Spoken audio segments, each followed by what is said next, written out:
Hello students, welcome to Google SketchUp Tutorial 1. Let's begin by opening Google SketchUp 8.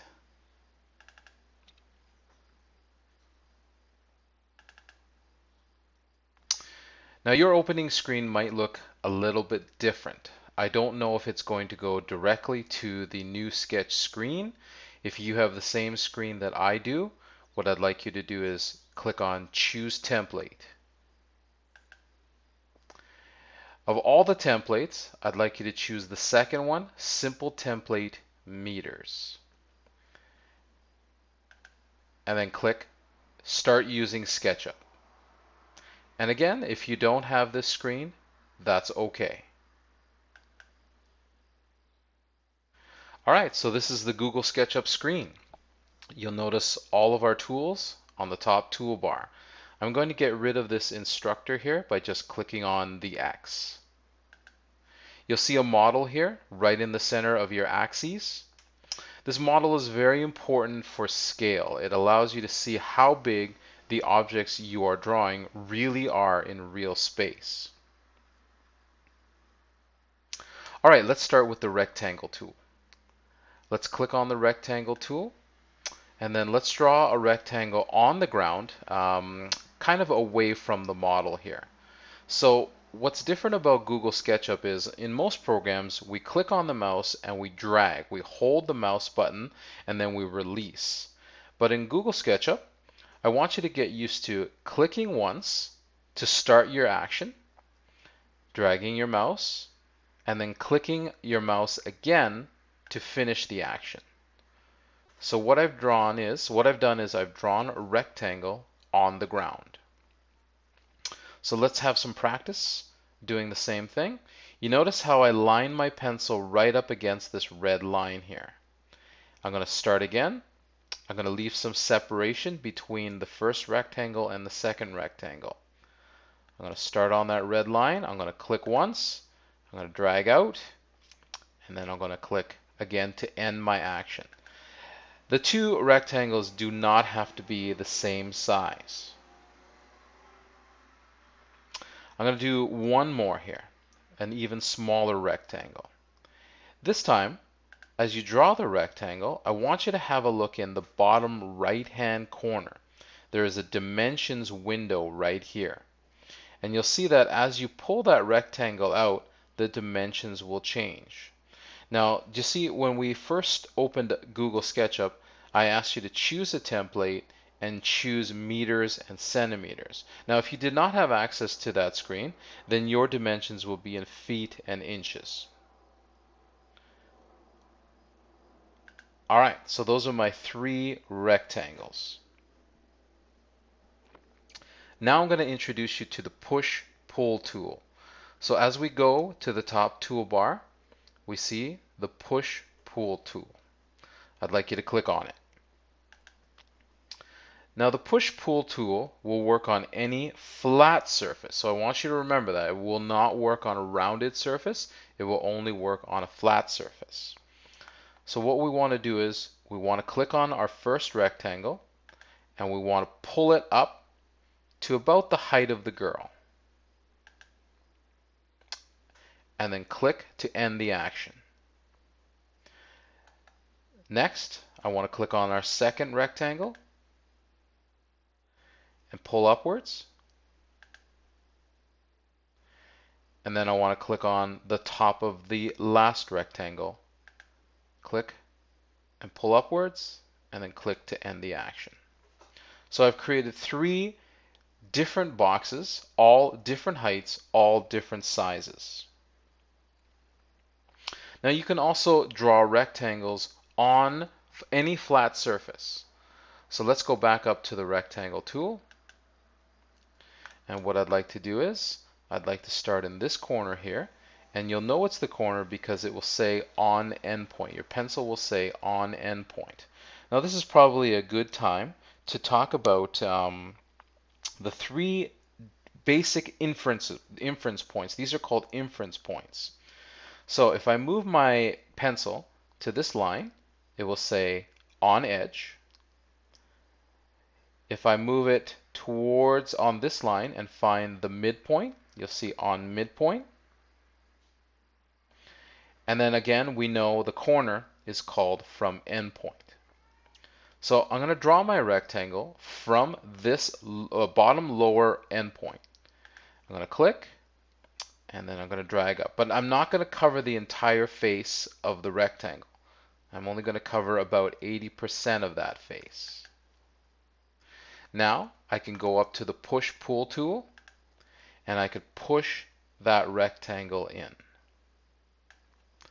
Now you have the option of pushing in or pulling out.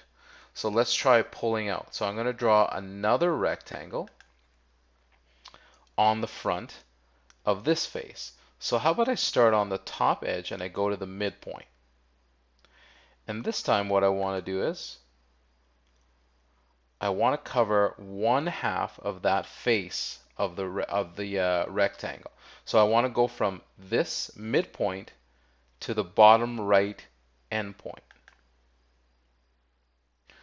I'm going to go up to the Push-Pull tool, and instead of pushing in, I'm going to pull out.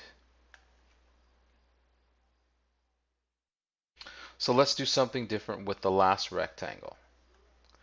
Now at any point, if you don't like what you've just done, you can go to Edit, Undo. All right, I'm going to click on the rectangle tool again, and I'm going to create a rectangle on the top. Now it's not going to touch any of the edges. I'm going to go to the Push-Pull tool, and I'm going to pull upwards. So let me introduce you to the Circle tool. So let's click on the circle. It's right next to the rectangle. And I'm going to draw a circle on this face here. And just like we did with the rectangles, you can use the Push-Pull tool. So let's use the Push-Pull tool, and I'm going to push this circle in. How about I create another circle right beside the first circle? And if I use my Push-Pull tool, I'll push this one in as well.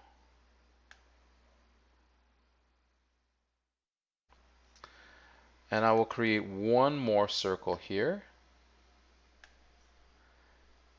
and then I will push it outwards. Or I will pull it outwards, actually. Okay, we've created a pretty interesting shape here. So let me talk about the navigation tools. Now we're very limited in where the camera is and how the camera is looking at our diagram. So we have three main navigational tools, and they're all right beside each other. So the first tool is called the Orbit tool. So I want you to click on the Orbit tool. It looks like a blue and gray arrow kind of intersecting each other. All right, let's click on that. And then as you swipe or drag the mouse, you'll see that you are spinning in 3D space so that you can get a top view, you can get a side view, you can get a front view, and what's most interesting is you can get a from the bottom view. Okay. Now right next to the Orbit tool is the Pan tool. It looks like a hand. So if we click on the hand or the Pan tool, we can slide left or right. We can push the object left or right in our 3D space. And then finally, what we're going to do is we're going to go back to the Orbit tool, and I'm going to swing around so I'm looking at my object from the front. And then next, I'm going to click on the Zoom tool. Now the Zoom tool looks like a magnifying glass. So let's click on the Zoom tool. And what you're going to do is you're going to use the scroll wheel on your mouse. And depending on which direction you move the scroll wheel, you can zoom in or you can zoom out. So originally we are quite far away from the object. The object is quite small in our view. But if we wanted to create fine details, I can zoom in. I can go right inside this little cylinder, this little cutout, this push, the circle that we pushed in, and I can continue to draw other circles like this, and I can continue to work on them, and I can push or pull these in. Okay, and then what I can do is I can zoom out, and then I can see what I've done. Okay, so it's very important that you remember these three navigational tools: zoom, pan, and orbit. So at this time, what we're going to do is we're going to save this file. So I want you to go to File, Save As. Now I'm recording this at home, so my file folders will look completely different from yours. So what I'd like you to do is I'd like you to look for your student number, click the down arrow, click on your student number, and then I'd like you to save this file as Sketch1. Click Save.